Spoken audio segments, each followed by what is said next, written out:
Kabanata 3071.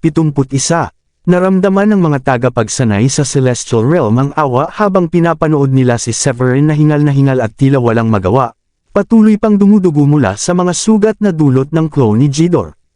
Gayunpaman, alam din nila na ang clone ni Jidor ay makakapasok lamang sa Border Sea sa pamamagitan ng tahimik na pahintulot ni Lawrence at ng iba pang Royal Celestials. Hindi yun magagawa kung wala ang kanilang pagsang-ayon. Pakiramdam nila ay selyado na ang kapalaran ni Severin nang ipadala ni Jidor ang kanyang clone. Pagkatapos ng lahat, walang makakatagal sa kapangyarihan ng isang Royal Celestial, at hindi rin si Severin ang magiging exception kahit isa siyang quasi-Royal Celestial. Bagamat ang nakaraang anyo ni Jidor ay tumutugma lamang sa lakas ng isang quasi-Royal Celestial, nagagamit pa rin niya ang mabibigat na teknik ng isang ganap na Royal Celestial, lalo na ang Al-Mizali Art, isa sa 36 na pinakamataas na banal na teknik na kayang bumaligtad ng mga mundo at paksain ang lahat sa dadaanan nito. Kahit na si Severin ay hindi matatalo ng karamihan sa mga quasi-Royal Celestials, natagpuan niyang siya ay nahigitin ng harapin niya ang lakas ni Jidor. Ang pagkakaunawang iyon ay unti-unting nagdulot sa kanya ng lubos na kawalan ng pag-asa. Sa kabilang panig ng Border Sea, ngumisi ang mga extraterrestrial na tagapagsanay sa kalagayan ni Severin at nasiyahan sa kanyang kahinaan. Isang quasi-Royal Celestial na lakas ay nananatiling kulang kumpara sa isang Royal Celestial. Isa itong walang saysay na pagsubok, sabi ng isa na may mapanuyang ngiti. May isa pang nagsabi, siya na naglakas loob na pumatay kay Severin ay dapat harapin ang kapalit nito. Wala siyang laban sa ating Royal Celestial. Hehe, pagkatapos niyang mamatay ipagpapatuloy naming dagdagan ang pagdurusa ng mga nasa Celestial Realm.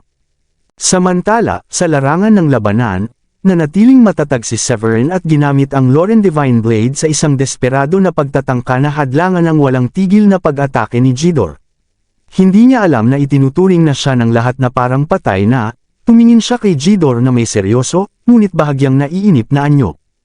Ang dugo ay dumadaloy mula sa gilid ng kanyang bibig, na tinatamaan ang kanyang berdeng kasuotan na tila mga nakakatakot na bulaklak sa isang puno. Nang mapagtanto na maaaring walang silbi ang kanyang kasalukuyang pagsisikap, nagpasya si Severin na ilabas ang kanyang huling alas.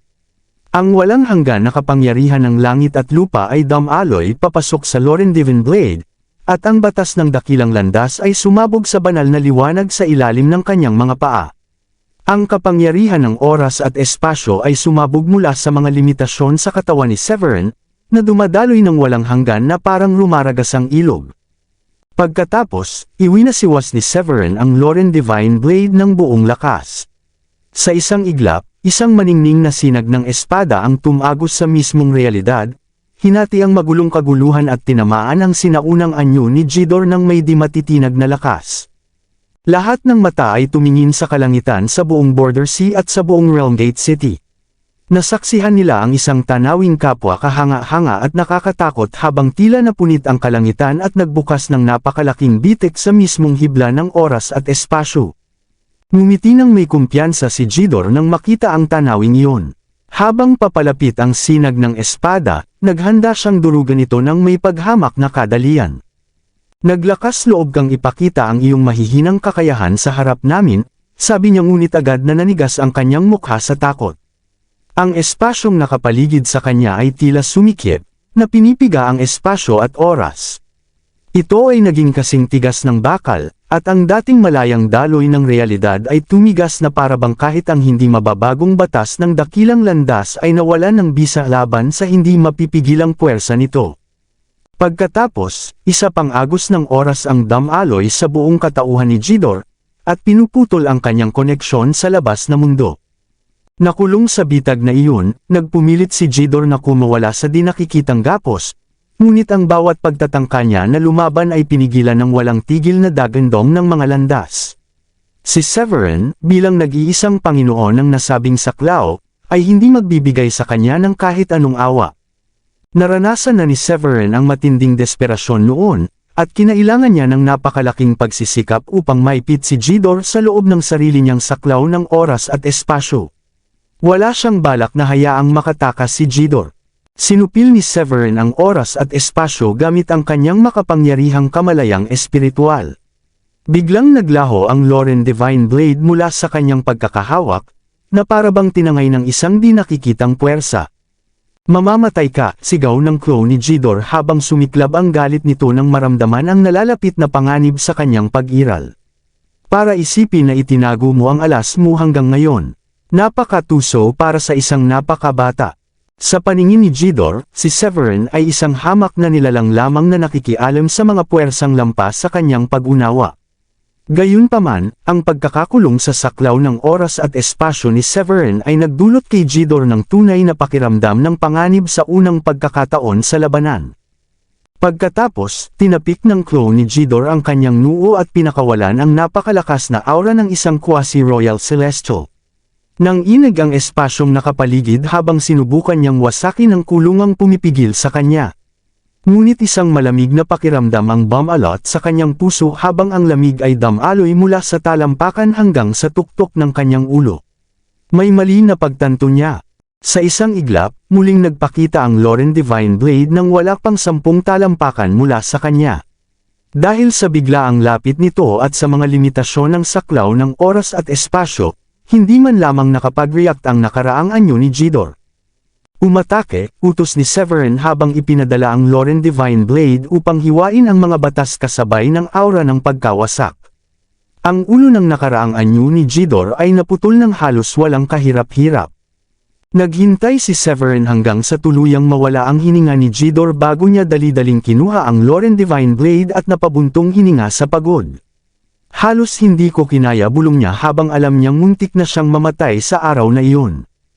Habang nagkakawatak-watek ang anyo ni Jidor, isang marahas na pagsabog ang yumanig sa border sea at lumikha ng napakalalim na bangin sa magulong kawalan. Ang mga tunay na immortals at quasi-royal celestials na nasa paligid ay natauhan dahil sa nakabibinging pagsabog. Nakadilat ang kanilang mga mata sa hindi paniniwala habang tumingin sila kay Severin nang may pagkagulat. Paano nangyari iyon? Napatay niya ang nakaraang anyo ng Royal Celestial. Hindi ka panipaniwala. Paano siya naging napakalakas na tao? Maaaring pangalawa lamang siya sa mga Royal Celestials. Marami ang hindi makapaniwala, habang ang ilan ay nabigla at napuno ng tuwa. Sa walang hanggan na kaguluhan sa labas ng Celestial Realm, itinaas ni Jidor ang kanyang ulo na may madilim at mabigat na ekspresyon. Hindi siya sumigaw sa galit ni nagpakawala ng puot, ngunit ang hapdi ng kahihiyan ay nag-aalab sa kanyang loob. Samantala, ang Royal Celestial na si Lawrence, na nasaksihan ang kahanga-hangang pangyayaring iyon, ay natigilan sa kinalabasan. Inasahan nilang mapipigilan ni Severin si Jidor ng ilang sandali upang magkaroon sila ng pagkakataong paalisin si Jidor mula sa border sea. Ngunit nabigla sila nang kumilos si Severin nang may matinding pagpapasya at pinatay ang nakaraang anyo ni Jidor sa isang desperadong hakbang. Ang crow ni Jidor ay hindi karaniwang kalaban. Ito ay pisikal na anyo ng nakaraang sarili ng isang Royal Celestial. Bagamat ang kapangyarihan nito ay katulad ng isang quasi-Royal Celestial, ang taglay nitong mga tusong taktika ay ginagawa itong napakalakas na kalaban na lampas sa kakayahan ng karaniwang quasi-Royal Celestials. Gayunpaman nagawa ni Severin ang imposibleng bagay kaya naman hindi nakapagtataka na lubos na namangha sina Lawrence at ang kanyang mga kasama sa tagumpay na iyon. Makalipas ang ilang sandali, malakas na tumawa si Lawrence at nagtanong. Nasisiyahan ka na ba ngayon, Jidor? Nakakahiya kong tutusin kapag nalaman na ang clone na ipinadala ni Jidor ay natalo ng ganoon kabilis at lubos. Pinigil ni Jidor ang kanyang galit habang kumikislap ang kanyang mga mata ng pagnanais pumatay. Huwag kang masyadong magdiwang, babala niya. Maghihintay ako ng tamang oras hanggang sa magsanib ang mga mundo. Sa isang malamig na singhal, naglaho si Jidor sa dagat ng kaguluhan. Malapit sa lamad ng kaharian, pinanood ni Lawrence ang pag-urong ni Jidor na may ngiting abot hanggang tainga. Ang hindi inaasahang nagawa ni Severin na lipulin ang clone ng Royal Celestial sa gitna ng matinding panganib ay ikinagulat ni Lawrence at ng iba pa. Si Callide, na nagliliwanag sa banal na liwanag habang nakatayo sa ibabaw ng umiikot na mga batas ng dakilang landas, ay nagsabi ng may paghanga. Mukhang may lumitaw na henyo sa Celestial Realm na maihahambing sa Green Emperor. Samantala, ang kahanga-hanga, ngunit parisukat ang mukha na si Libra ay huminga ng marahan habang ang hibla ng madilim at maliwanag na enerhiya ay salit-salit na lumalabas sa kanyang mga butas ng ilong.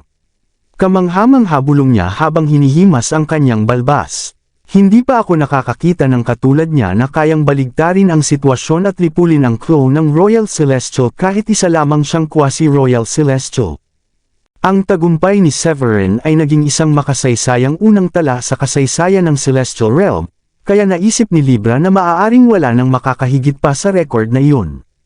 Malaki ang agwat sa pagitan ng Royal Celestial at Quasi-Royal Celestial kahit ang nakaraang anyo ni Jidor ay may lakas lamang ng isang Quasi-Royal Celestial, walang duda na nananatili itong clone ng isang Royal Celestial bukod pa rito. Taglay nito ang napakayamang karanasan sa pakikipaglaban na ginagabayan ng mismong Royal Celestial. Ang karaniwang Quasi-Royal Celestials ay agad matatalo kapag hinarap ang clone ng Royal Celestial, ngunit hindi natinag si Severin. Sa halip, ipinakita niya ang pambihirang tibay, ginamit ang isang banal na sandata para sa kanyang kalamangan at kinontrol ang oras at espasyo upang maghatid ng nakamamatay na atake sa Royal Celestial. Pagkatapos, walang emosyon na sinabi ni Carlyle. Ngayong tapos na ang usapin, panahon na para tuparin ni Lawrence ang kanyang bahagi ng kasunduan. Bahagyang nawala ang ngiti ni Lawrence. Hindi siya naging seryoso sa pag-aalok ng gantimpala dahil hindi niya inaasahan ang tagumpay ni Severin. Bagamat ang Aetern Golden Pill ay hindi gaanong mahalaga para kay Lawrence, dahil kapaki-pakinabang lamang ito sa mga Quasi-Royal Celestials, ang Celestial Ablution Pond na isang kayamanan ng Heaven Palace ay nagbibigay ng 10% pagkakataon para sa isang Quasi-Royal Celestial na umangat sa antas ng Royal Celestial. Ang pagkakataong iyon ay napakahalaga kahit mababa ang tsansa dahil habang tumataas ang antas ng isang tao ay lalo ring tumitindi ang hadlang para sa pag-usad. Napansin ni Carlyle ang biglang pananahimik ni Lawrence at siya ay nang-asar. Aba, parang ayaw mong bitawan ang isang pwesto sa Celestial Ablution Pond. Nena, sa pang-aasar ni Carlyle, sumagot si Lawrence. Bilang isang Royal Celestial, ang aking mga desisyon ay matibay at tinutupad ko ang aking mga kasunduan.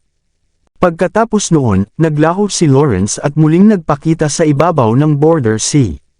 Ibinigay niya kay Severin ang isang Pure Heart Sigil at sinabi, "Dalhin mo ang selyong ito sa Heaven Palace. Gagabayan ka patungo sa Celestial Ablution Pond." Inihagis niya ang selyo kasama ang isang puting boteng porselana patungo kay Severin.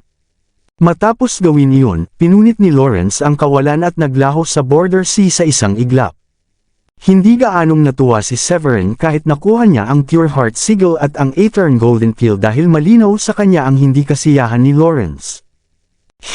Katulad ka lang din nila, bulong ni Severin, habang nagpa siya na maghiganti kung bibigyan siya ng pagkakataon ng kapalaran. Walang ibang tagapagsanay sa Celestial Realm ang nakakaalam ng iniisip ni Severin. Ang tanging narinig nila ay Celestial Ablution Pond at agad silang nakaramdam ng matinding inggit habang tumitingin kay Severin sa itaas. Talaga bang ganoon kaheneroso si Lawrence? Ang Celestial Ablution Pond ay kayang dagdagan ang tsansa ng isang tao na makamit ang pag-angat sa Royal Celestial ng 10%. Talagang sinuwerte si Severin. Una siyang pinabura ni Carlyle at ngayon naman ay pinapayagan siya ni Lawrence na pumasok sa Celestial Ablution Pond.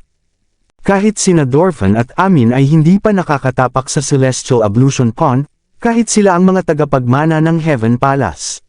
Nakakagulat na ibigay ng Heaven Palace ang ganitong pagkakataon sa isang tagalabas. Ang mga tunay na immortal sa Border Sea ay nag-usap-usap ng masigla tungkol dito. Si Amin, na nakatayo sa malapit, ay may lungkot na ekspresyon at may mapait na ngiti sa kanyang labi. Kahit hindi niya kailanman kinainggitan si Severin sa naunang pabor na natanggap nito mula sa Royal Celestial na si Carlyle, tuluyan siyang kinain ng inggit ng ialok ni Lawrence ang pwesto sa Celestial Ablution Pond kay Severin. Ang Celestial Ablution Pond ay isang napakahalagang kayamanan na nakuha mula sa sinaunang Heaven Palace, na nagpapataas ng tsansa ng isang Quasi-Royal Celestial na umangat sa Royal Celestial ng 10%. Hindi dapat maliitin ang pagkakataong ito, dahil ang ganitong pag-angat ay hindi makakamit sa lakas lamang.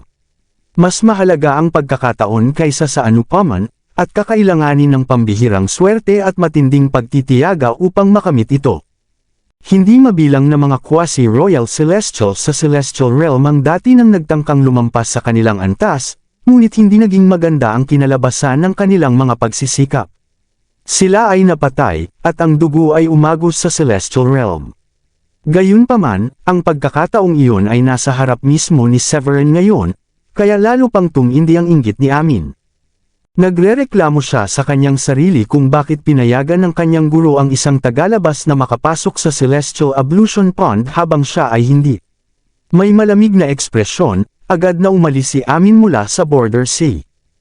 Ang pagkapugot ng ulo at pagkamatay ng clone ni Jidor ay nagdulot ng kaguluhan sa iba't ibang kaharian, at ang mga extraterrestrial mula sa Devil Realm ay napahinto. Dahil sa takot na makaharap si Severin, ang dating mayayabang na extraterrestrial immortals at mahuhusay na quasi-royal celestials ay namatay sa kawalan ng pag-asa. Agad na lumapit si Hartberg kay Severin at nakipag-ugnayan sa kanya sa pamamagitan ng banal na kamalayan. Aba, sino ang mag-aakala na ang isang batang tulad mo ay magiging napakalakas? Nakapatay ka pa ng clone ng Royal Celestial. Sumagot si Severin. Ang iyong alagad ay nakagalit na ngayon ng dalawang Royal Celestials. Hindi ka ba nag-aalala na baka bumalik ito sa iyo? Ang pagkamatay ni Jidor ay parang paparating na bagyo na maaaring magdulot ng hindi may iwasang paghihiganti. Bukod pa rito, ang kanyang ugnayan kay Lawrence ay tila naging masalimuot, na maaaring humantong sa pagiging magkaaway. Naramdaman ni Severin ang bahagyang kaba ng maisip iyon, at napagtanto niyang nakasanayan na niyang makagalit ng mga makapangyarihang nilalang. Naalala niya si Luther noon matapos siyang maging isang immortal. Umaasa na lamang si Severin na makamit niya ang pag-angat sa Royal Celestial bago mangyari ang pagsasanib ng mga kaharian, kung hindi ay magiging napakahirap harapin ang galit ng dalawang Royal Celestials mula sa Devil Realm. Isang biglang berdeng liwanag ang lumitaw sa kanyang harapan habang siya ay nag-iisip. Si Kal-Lide na nakasuot ng dumadaloy na puting kasuotan at sinusuportahan ng mapalad na mga ulap ay nagsalita kay Severin nang may ngiti ang pag-angat sa Royal Celestial ay hindi lamang nakasalalay sa pagmaster ng landas na iyong pinili, kailangan mo ring pagsamahin ang iyong nakaraan kasalukuyan at hinaharap. Nakikita ko na ang iyong landas ay pinagsamang oras at espasyo. Ang pagsasama ng tatlong sarili ay maaaring mas mahirap para sa iyo kumpara sa karaniwang tao. Naramdaman ni Severin ang kahandaan ni Kal-Lide na turuan siya, kaya naging seryoso siya at magalang na yumukod. Lubos kong pahahalagahan ang iyong paggabay. Sumagot si Kal-Lide, isa lamang itong simpleng usapin. Ang Celestial Ablution Pond ay sumasalamin sa mga bakas ng langit sa nakaraan at ang paglubog dito ay parang paglalakbay sa orihinal na espasyo ng Celestial Realm. Sa iyong pagsasanay doon dapat kang kumonsumo ng mas maraming Aetern Golden Pills. Ang malambing na tinig ni Kal-Lide ay umalingaw na parang tunog ng dakilang landas, at iniwan si Severin na namamangha habang nagkaroon siya ng panibagong kaliwanagan. Kabanata 375. Matapos makakuha ng kaalaman mula kay Kal-Lide tungkol sa pag-angat sa Royal Celestial, buong pusong nagpasalamat si Severin sa kanya. Salamat sa iyong paggabay.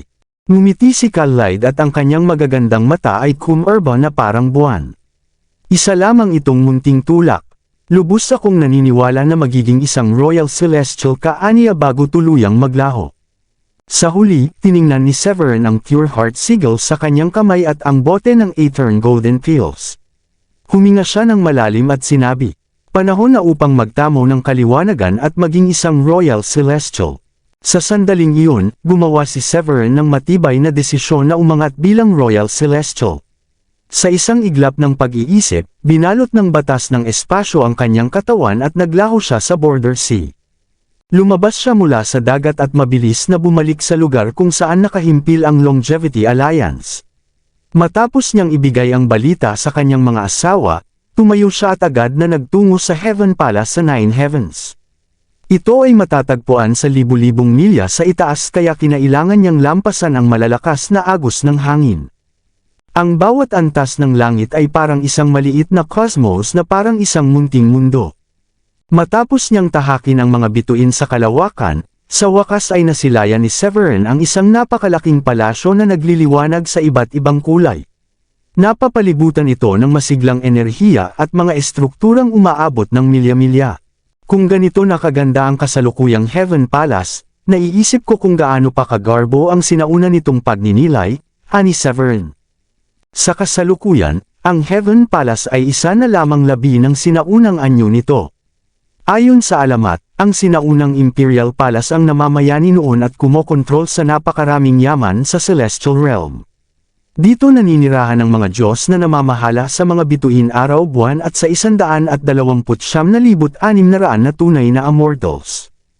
Napansin ni Severin na siya ay nawawala na sa kanyang pag-iisip kaya naging isang sinag siya ng liwanag at pumasok sa Heaven Palace. Pagdating niya sa tarangkahan, hinarang siya ng 2 tunay na immortals na nakasuot ng gintong baluti. Walang pahintulot ang pagpasok sa Heaven Palace, babala nila. Ipinakita ni Severin ang Pure Heart Sigil at sinabi, "Hindi ako isang manghihimasok. Narito ako upang maligo sa Celestial Ablution Pond sa paanyaya ng Royal Celestial na si Lawrence." Nang makita ang Pure Heart Sigil at mapagtantong ito ay tunay, agad na lumuhad ang mga tagabantay at yumuko. "Patawad sa aming kamangmangan. Hindi namin alam na may ganitong paanyaya. Mangyaring sumunod kayo sa akin patungo sa Celestial Ablution Pond," sabi ng isa habang inaanyayahan si Severin. Tumango si Severin at sumunod sa kanila. Habang tinatahak nila ang makakapal na ulap at mga magagarang palasyo, nakarating sila sa isang lugar kung saan nagtatagpo ang mga batas ng langit at lupa. Itinuro ng lalaki ang anyo sa harap niya at sinabi, "Sa loob ng anyong ito matatagpuan ang Celestial Ablution Pond. Magbubukas ang pasukan kapag inaktibo mo ang Pure Heart Sigil." Dagdag pa ng isa pang tagabantay, "Mag-ingat, ang Celestial Ablution Pond ay bukas lamang sa loob ng 2 buwan. Itataboy ng langit at lupa ang sinumang hindi lalabas matapos ang panahong iyon." Iniwan nila si Severin mag-isa, at sinuri niya ang makapangyarihang anyo sa kanyang harapan. Ang magulong liwanag nito ay nagdulot ng kaba sa kanya kahit isa siyang quasi-royal celestial, kaya hindi na siya nag-aksaya ng oras at inaktibo ang Pure Heart Sigil gamit ang kapangyarihan ng langit at lupa sa kanyang katawan. Nagliwanag ng maliwanag ang selyo at naglabas ng isang sinag ng liwanag patungo sa kalangitan na makikita sa kalahati ng Heaven Palace.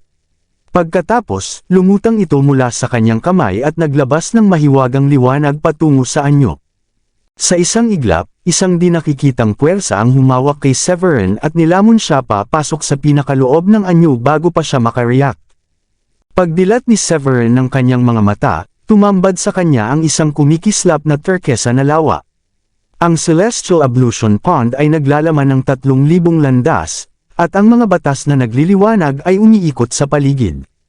Ang samot-saring kulay at napakaraming enerhiya ng langit ay bumalot kay Severin, dahilan upang bahagya siyang mahilo at halos mabigani. "Ito na pala ang Celestial Ablution Pond," bulong ni Severin habang pinagmamasdan ang malapanaginip na tanawin. Nang siya ay pumasok sa lawa, ang tatak ng kanyang pusong makalangit ay malakas na umalangaw, na nagpaangat sa kanyang pag-unawa sa mga batas ng universo at sa diwan ng pag-iral sa hindi pa nararating na antas. Ang malalim na pagbabago sa tatak ng kanyang pusong makalangit ay nagdulot ng matinding pagkamangha kay Severin. Para bang ang mismong tatak ay nagnanais sa Celestial Ablution Pond, na tila ba naroon ang susi upang maayos ang nabiyak nitong asensya. Muling nakatuon si Severin at agad siyang umupo nang nakakrus ang mga paa. Pagkatapos, nilubog niya ang sarili sa Celestial Ablution Pond, at hindi nagtagal ay rumagasa ang napakalakas na enerhiya papasok sa kanyang katawan. Ang kapangyarihan ng langit at lupa na may halong sinaunang pinagmulan ay patuloy na dumadaloy sa kanyang pagkatao. Napapalibutan ng masalimuot na hibla ng mga batas ng langit, sinipsip ng kanyang Middle Thousand Worlds ang kapangyarihan ng lawa tulad ng isang uhaw na manlalakbay na nakatagpo ng oasis sa disyerto. Lumipas ang mga araw, at ang kanyang panloob na mundo ay lumawak hanggang sa kalahati ng Middle Thousand Worlds. Sa loob ng orihinal na espasyo ng mundong iyon, ang 3,000 landas ay naging ganap at ang mga batas ng langit at lupa ay naging kumpleto. Habang pinagmamasdan niya ang patuloy na paglawak, napagtanto ni Severin na oras na upang bawiin ang kanyang kasalukuyang sarili. Ang kanyang kamalayan ay humiwalay sa kanyang pisikal na katawan at naglakbay sa malawak na kawalan patungo sa ilog ng oras. Sa sumunod na sandali, hindi mabilang na banal na tanikala ng kaayusan ang sumalakay sa kanyang anyo sa ilog ng oras, na sinusubukang hilahin ang kanyang kasalukuyang katawan. Ngunit ang napakalakas na agos na naglalaman ng nakaraan, kasalukuyan at hinaharap ng Celestial Realm ay isang napakahirap na pagsubok. Nalubog sa isang matinding paghila, napunta si Severin sa pagkakapatas.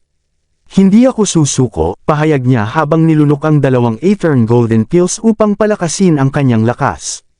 Dahil sa bisa ng mga ito, sumiklab ang kanyang aura at umabot siya sa sukdulan ng peak stage Quasi-Royal Celestial. Sa wakas, hindi na napigilan ng ilog ng oras ang kanyang pag-usad, at matagumpay niyang nakuha ang kanyang nakaraang sarili.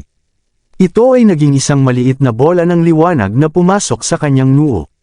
Nang magsanib ito sa kanyang kasalukuyang sarili, ang kanyang aura ay umabot sa rurok at halos maging isang Royal Celestial.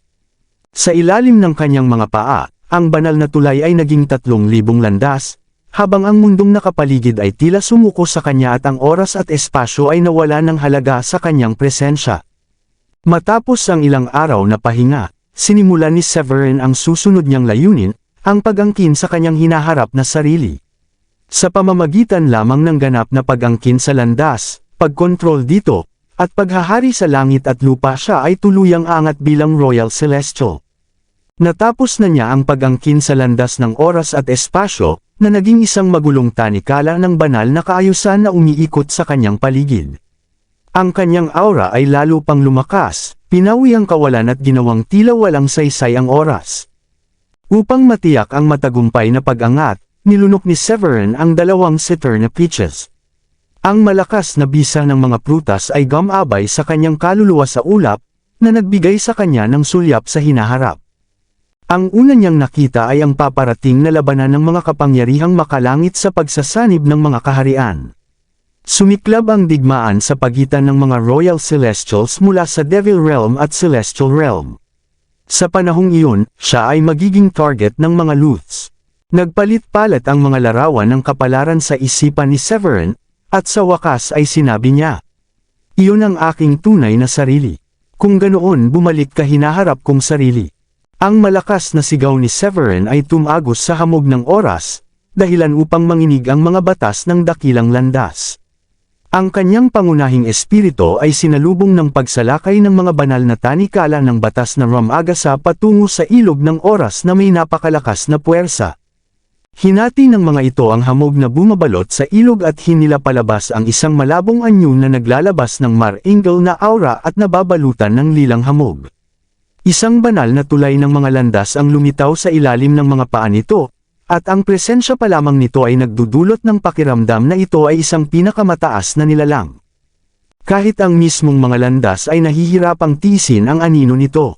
Nagsimulang umugang ng malakas ang ilog habang ang hinaharap na sarili ni Severin ay lumusot sa hamog ng oras at nagpakita sa kanyang harapan. Ang nakaraan kasalukuyan at hinaharap ay tila nagkakagulo, at ang payapang ibabaw ng gintong ilog ay biglang nag-alon ng walang bilang.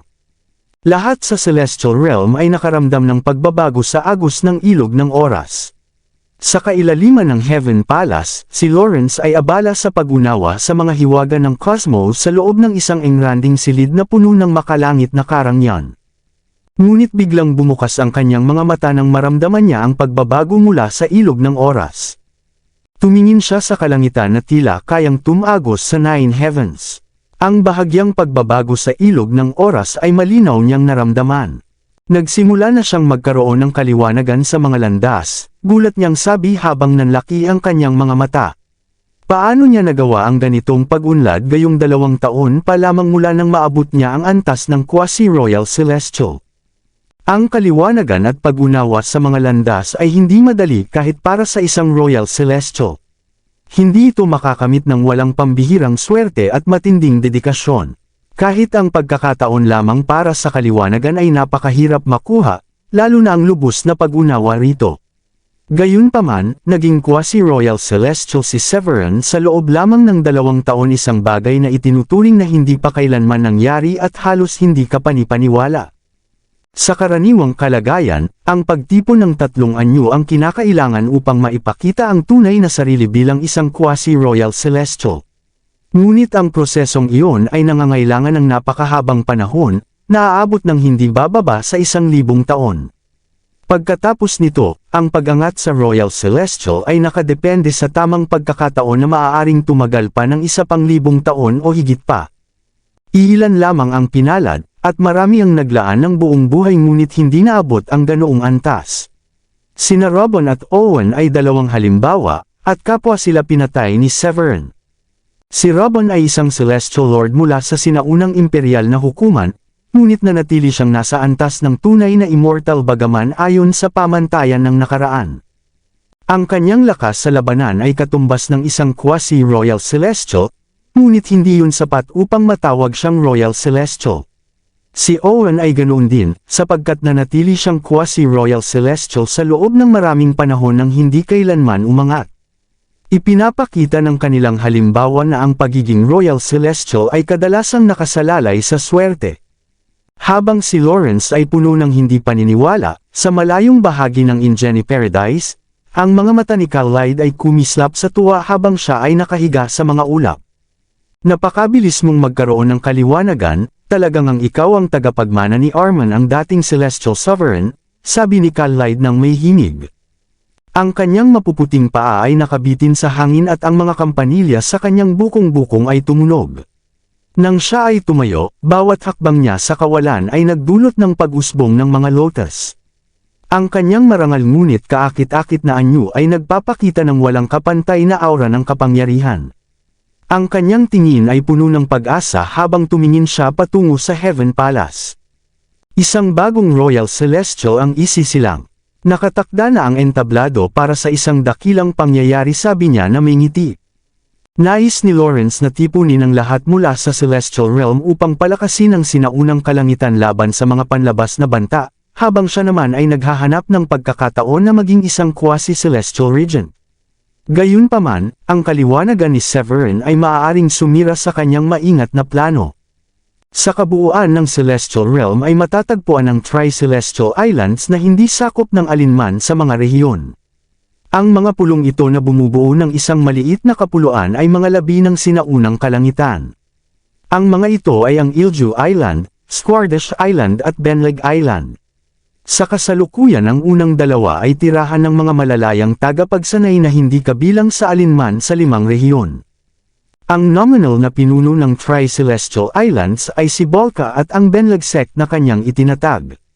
Sa sandaling iyon, ang espiritual na liwanag ay lumaganap sa buong Benleg Island habang ang mga malaulap na sinag ay nagkalat sa paligid. Ang makapal na enerhiyang espiritual ay nagsama-sama at naging makapal na hamog, habang ang mga puting crane ay lumilipad sa himpapawid kasabay ng huni ng mga pulang ibon. Sa luntiang kagubatan ay maraming hayop tulad ng mga puting osa at malalaking unggoy. Ang mga pambihirang halaman na inalagaan sa loob ng libu-libong taon ay masaganang namumukadkad, kabilang ang mga orchideas, halamang panex na kahugis ng tao, fleece flower, at iba pang mga halamang gamot. Sa gitna ng isla ay naroon ang isang napakalaking palasyo na may mag-agarang disenyo at pintado na mga haligi. Napapalibutan ito ng maliwanag na liwanag at isang misteryosong aura. Sa loob ng palasyo, si Bolka ay abala sa pagsasanay ng kanyang banal na teknik bilang isang Royal Celestial nang bigla siyang tumigil at agad na nagmulat ng mga mata. Bilang isang Royal Celestial, malinaw niyang naramdaman ang malalakas na pagyanig mula sa ilog ng oras. Itinaas niya ang kanyang tingin at kumislap ang kanyang mga mata habang nasaksihan ang nangyayari sa ilog ng oras. Nagkakaroon na siya ng kaliwanagan sa mga prinsipyo bulalas ni Bolka nang makita niyang sinisimula ni Severin na pagsamahin ang kanyang hinaharap na sarili.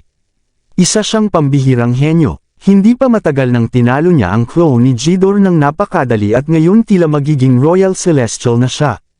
Punong-puno ng pagkagulat si Bolka. Habang pinagmamasdan niya ang pag-unlad ni Severin, napagtanto niyang malapit na itong magtagumpay at isang bagong Royal Celestial ang lilito. Walang duda isa siyang natatanging talento. May dahilan kung bakit nagbigay ng pabor si Carlyle.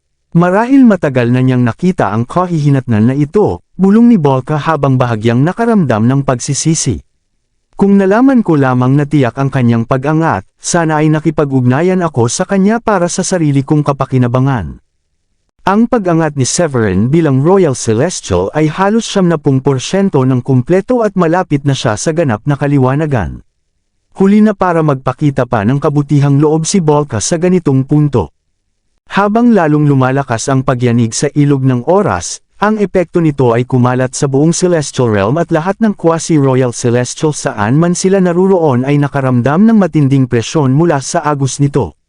Samantala, naisama na ni Severin ang kanyang hinaharap na sarili sa kanyang pagkatao at nakaramdam siya ng malalim na paglaya. Para bang tuluyan na niyang naputol ang kanyang mga gapos at nakalipad lampas sa mga limitasyon. Isang pakiramdam ng muling pagsilang ang bumalot sa kanya habang nakita niyang hinihigop ng kanyang panloob na mundo ang asensya ng langit at lupa mula sa labas. Sa loob lamang ng isang iglap, ang kanyang panloob na mundo ay lumawak ng bilyong milya. Lumitaw ang napakaraming bituin at ang mga landas ay nahayag sa kanyang harapan.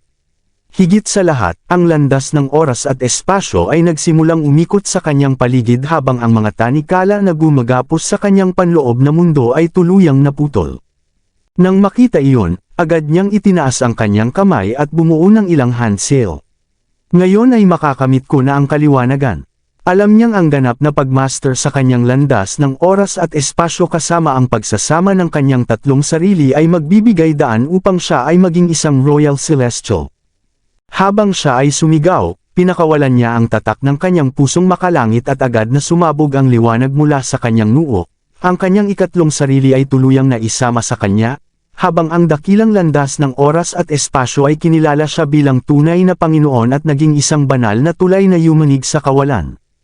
Sa isang iglap, ang kanyang aura ay sumiklab ng napakalakas, at tuluyan na niyang nalampasan ang antas ng quasi-royal celestial upang maging ganap na Royal Celestial. Ang Celestial Realm ay nagdiwang sa kanyang pag-angat sa pamamagitan ng iba't ibang makalangit na pangyayari na umabot sa milyong milya. Ang mga gintong lotus ay namukadkad mula sa lupa, ang mga bulaklak ay bumuhos mula sa kalangitan, at ang maringal na enerhiya ng langit at lupa ay bumalot sa himpapawid. Isang walang hanggan na lilang hamog ang kumalat sa likuran niya, na nagbigay sa kanya ng anyo ng isang immortal na naglalabas ng banal na aura at nagbibigay galang mula sa 9 heavens at 10 lands. Sa sandaling iyon ng tagumpay, tila ang buong mundo ay nagdiwang sa kanyang tagumpay. Maraming salamat sa lahat ng sumusubaybay. Please subscribe and follow my YouTube and Facebook channel, Filipino Novel. Maraming salamat po. Ang aura ni Severin bilang isang Royal Celestial ay umalingaw sa buong kaharian at yumanig sa 9 heavens at 10 lands. Sa bawat sulok mula sa 5 pangunahing rehiyon hanggang sa malalayong Tri-Celestial Islands, naramdaman ng lahat ng nilalang ang nalalapit na pagdating ng banal na kapangyarihan. Ang mga mas mababa sa antas ng tunay na immortal ay nakaramdam lamang ng bahagyang bigat sa kanilang mga balikat, ngunit ang mga bihasa sa mga lihim na landas ng batas ay nakaranas ng napakalakas na presyon na para bang may isang napakalakas na kalaban na dumidiin sa kanila pababa. Kahit ang mga sinaunang Celestial Lords at Royal Celestials na sumusunod sa lumang landas ng pag-angat ay sandaling nakalaban bago tuluyang bumigay sa napakalakas na puwersa at bumagsak sa lupa. Tanging ang mga nasa antas ng quasi-Royal Celestial ang bahagyang nakatagal, at hindi man sila bumagsak, ang kanilang mga katawan ay yumuko sa ilalim ng makalangit na puwersa. Sa matagumpay na pag-angat ng isang Royal Celestial, tila nagdiwang ang langit at lupa. Walang sinuman kahit ang mga quasi-Royal Celestials ang makakasalungat o makakatagal sa pressure na dulot ng kaliwanagan ng isang Royal Celestial. Sa isang iglap, isang malakas na pahayag ang umalangaw sa isipan ng lahat ng nilalang habang isang banal na anunsyo ang bumaba upang ipaalam sa lahat na may isa pang Royal Celestial na nakamit ang kaliwanagan. Lumitaw din ang mga ilusyon sa kalangitan. Si Amin ay nasa pagsasanay sa loob ng Heaven Palace nang mapilit siyang yumuko dahil sa bigat ng kaliwanagan ng Royal Celestial. Ang pawis ay bumalot sa kanyang noo habang siya ay tumingin sa kawalan ng may takot, at ang kanyang mga labi ay patuloy na nanginginig. Umangat na siya bilang Royal Celestial, bulalas ni Amin habang lubos na nagulat, at may dahilan siya dahil 5 lamang ang ganitong nilalang sa buong Celestial Realm. Ang mabilis na pag-angat ni Severin mula sa quasi-Royal Celestial patungong Royal Celestial sa loob lamang ng ilang taon ay nagdulot kay Ami ng matinding hindi paniniwala. Ganito rin ang naramdaman ni Wilbur mula sa Clearwind Sect, Tharzo mula sa Benleg Island, at iba pang mga henyo sa True Dragon Board. Lahat sila ay nabigla nang matanggap ang anunsyo mula sa kalooban ng langit.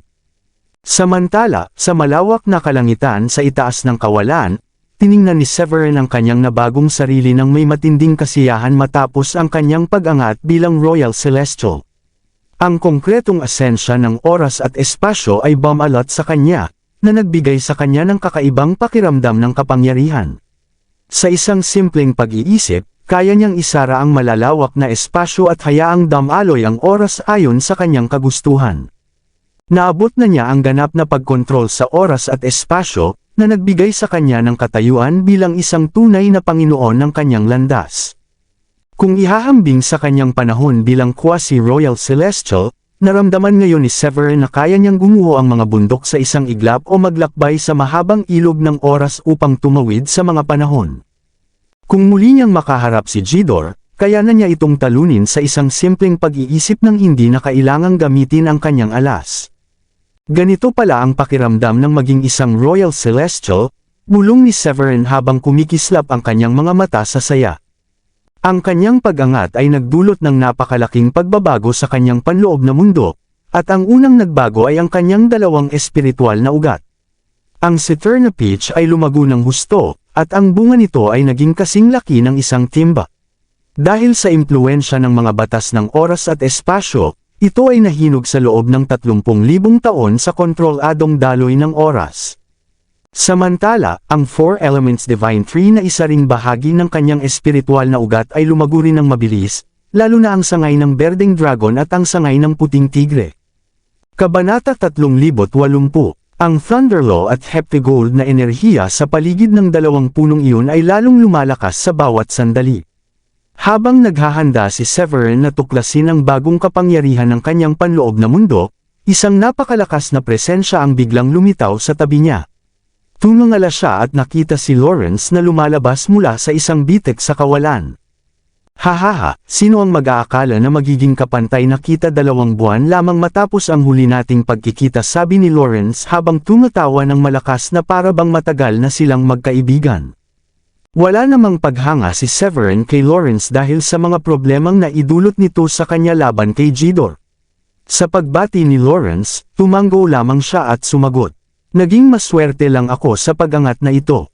Hindi sapat ang swerte lamang, sagot ni Lawrence habang umiiling. Tanging ang mga may malaking kapalaran at matibay na determinasyon ang makakaabot sa antas ng Royal Celestial. Tama, dagdag ng isa pang tinig. Si Callide ay lumitaw mula sa kawalan at tiningnan si Severin mula ulo hanggang paa. Ngayon ay isa ka na sa amin bilang isang Royal Celestial, bahagi ka na ng aming henerasyon. Kapag naganap ang pagsasanib ng mga kaharian, magkakaroon ka ng pagkakataong maging isang Celestial Regent.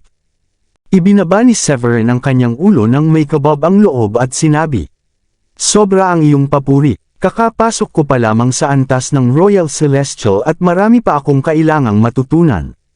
Hindi pa ako handa upang makipagkompetensya para sa pagiging Royal Celestial." Ang pag-angat ni Severin bilang Royal Celestial ay walang alinlangan. May mga tanong pa siyang hindi masagot, lalo na at wala namang nabanggit ang natitirang kaluluwa ng Green Emperor sa Green Emperor Tower tungkol dito. Bagamat natutokso siya sa mungkahi ni Callide na makipaglaban para sa pagiging quasi-celestial regent, alam ni Severin ang kanyang limitasyon pati na rin ang lihim na layunin ni Lawrence. Gaya ng inaasahan, natuwa si Lawrence sa kanyang sagot at agad na sinabi, "Huwag mong pagdudahan ang sarili mo, Severin.